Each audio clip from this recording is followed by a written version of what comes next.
గురువారం ఆలయ ప్రధాన అర్చకులు రమణమూర్తి ఆచార్యులు ఆలయ వైదిక సిబ్బంది ఆధ్వర్యంలో శాస్త్రోక్తంగా శ్రీ స్వామివారికి 108 బంగారు సంపెంగలతో శోభాయమానంగా స్వర్ణ పుష్పార్చన జరిపించారు.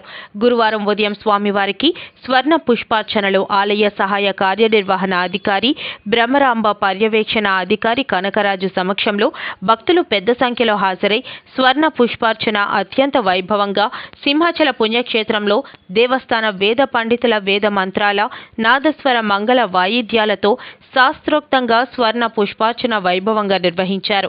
అర్చకులు వేకువజామున స్వామిని సుప్రభాత సేవతో మేల్కొలిపి ప్రాతకాల పూజలు సాంప్రదాయబద్ధంగా నిర్వహించారు.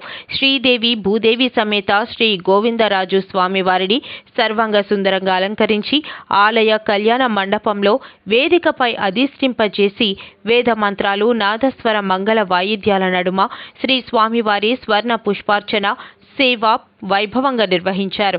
ప్రత్యక్షంగా భక్తులు శ్రీ స్వామివారి ఆర్జిత సేవలలో పాల్గొని తరించారు.